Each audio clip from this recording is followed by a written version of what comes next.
जिस RG Kar medical case को हल्के में ले रही थी दीदी, अब ममता के लिए सबसे बड़ी मुसीबत बनेगा यह केस।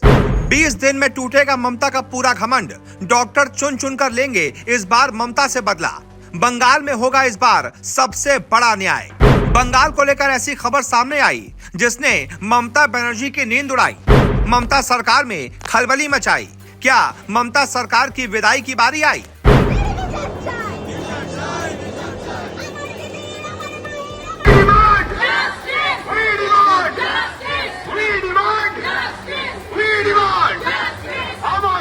जी, पश्चिम बंगाल में होने वाले उपचुनाव इस बात का संकेत होंगे कि कोलकाता के डॉक्टर के साथ बलात्कार और हत्या के बाद बड़े पैमाने पर विरोध प्रदर्शन के बाद ममता बनर्जी के पश्चिम बंगाल में राजनीतिक हवा किस दिशा में बह रही है। शहरों के मध्यम वर्ग ने विरोध प्रदर्शन का समर्थन किया और इसने राज्य को हिलाकर रख दिया है।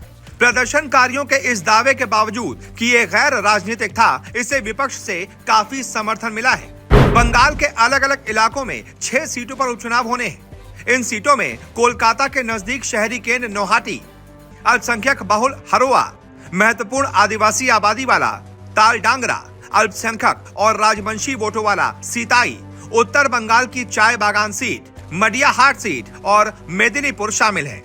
RG Kar medical college rape murder का कितना पड़ेगा असर? वहीं एक रिपोर्ट के मुताबिक कई लोगों का मानना है कि अब आए नतीजे इस बात पर प्रकाश डाल सकते हैं कि आरजीकर के विरोध प्रदर्शन का भविष्य के चुनावों पर कितना असर पड़ेगा। विपक्षी दल बीजेपी सालों से ममता बनर्जी को हटाने की कोशिश कर रही है और इस बार उसे बहुत बड़े उलटफेर की उम्मीद है। यानी कि बीजेपी को उम्मीद है कि इस बार वो ममता सरकार को उखाड़ फेंकेगी।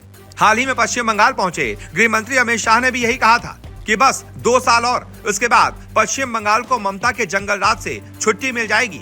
फिर ना आरजीकर जैसा कोई केस होगा, न प्रदेश में किसी महिला के साथ कुछ कहीं गलत होगा।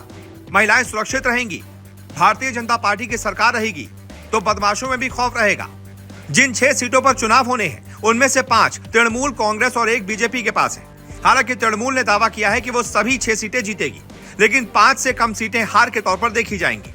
बीजेपी के लिए मदारी हाट जीतना आत्मविश्वास बढ़ाने वाला होगा, क्योंकि लोकसभा चुनाव के दौरान इस क्षेत्र में उसका प्रदर्शन खराब रहा था। वहीं तृणमूल कांग्रेस के वरिष्ठ नेता कुमार घोष ने कहा, विपक्ष आरजीकर मुद्दे का दुरुपयोग करके मतदाताओं को गुमराह करने और भ्रमित करने की पूरी कोशिश करेगा। लेकिन मुझे लगता है कि हमें विश्वास है कि मतदाता तथ्यों को समझेंगे।